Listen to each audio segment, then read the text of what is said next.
নির্বাচনে আগামী জাতীয় সংসদ নির্বাচনে লেভেল প্লেইং ফিল্ড নিয়ে অনেক কোশ্চেন আসছে। আমরা এর আগে বলেছিলাম যে এক পক্ষ থেকে লেভেল প্লেইং ফিল্ড নাই, এরকম অভিযোগ করা হয়েছে।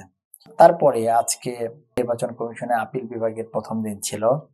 আজকে কিন্তু আমরা অনেকগুলো বিষয় দেখেছি, যেমন নির্বাচন কমিশন থেকে তারেক রহমানের উত্তরবঙ্গে 4 দিন সফর ছিল এবং বলা হচ্ছিল বিরোধী দল থেকে যে এই সফরের মাধ্যমে নির্বাচনের যে আচরণবিধি এগুলো লঙ্ঘন হবে।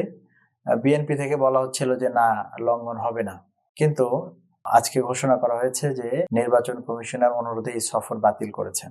এরপরে অনেকগুলো প্রার্থীদের নমিনেশন বাতিল করা হয়েছিল। আজকে কিন্তু আপিলের মাধ্যমে অনেকের নমিনেশন বৈধ করা হয়েছে, যেমন স্বতন্ত্র প্রার্থী তাসনিম জারা, একেবারে ঠুনকো কারণে তার নমিনেশন বাতিল করা হয়েছিল, সেই নমিনেশন বৈধ করা হয়েছে। এরপরে হচ্ছে জামাতের একজন কেন্দ্রীয় নেতা কক্সবাজারের হামিদুর রহমান আজাদ, তার কারণটাও ঠুনকো ছিল, তার নমিনেশন বৈধ করা হয়েছে। এরপরে রাশেদ প্রধান পঞ্চগড়ের থেকে এমপি ক্যান্ডিডেট, তার নমিনেশনও ঠুনকো কারণে বাতিল করা হয়েছিল, তারটাও বৈধ করা হয়েছে। এরকম অনেকের, এবং মাহমুদুর রহমান মান্না, তারটা এখনো আপিলে আসে নাই, তার ঢাকার মনোনয়ন বৈধ করা হয়েছে কিন্তু বগুড়ায় মনোনয়ন বাতিল করা হয়েছে, একেবারে ঠুনকো কারণে, তার স্বাক্ষর হয়তো তারিখে দিক ওদিকে, এরকম একটা কারণে।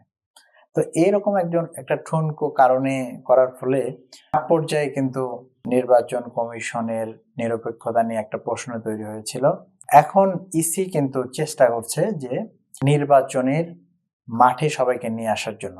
কিন্তু এখানে একটা প্রশ্ন, নির্বাচন কমিশনের যে বর্তমান আরপিও, সেটা কিন্তু 2008-এ যে নির্বাচন হয়েছিল সেই সময় যে আরপিও করা হয়েছিল ঠিক সেটাই, সামান্য কিছু সংশোধন করা হয়েছে।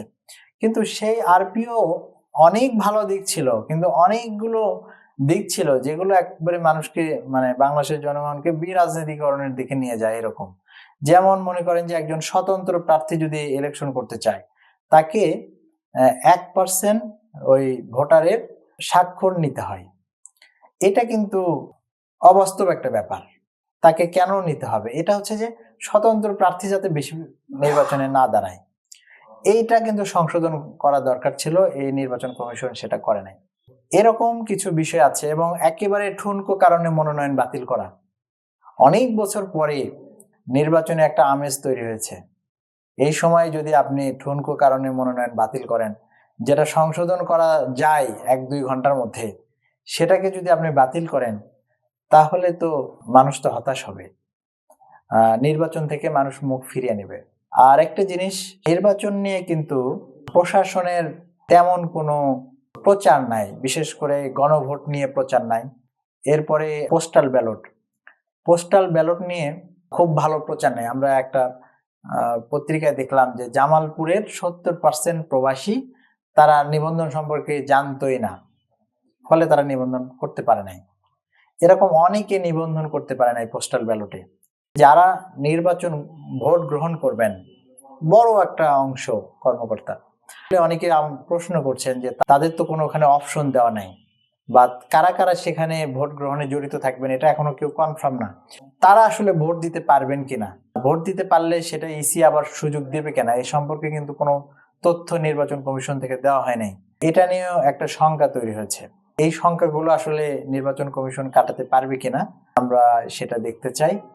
আগামী নির্বাচন আমরা চাই যে একটি অংশগ্রহণমূলক, অবাধ, নিরপেক্ষ এবং সবার কাছে গ্রহণযোগ্য একটা নির্বাচন হবে।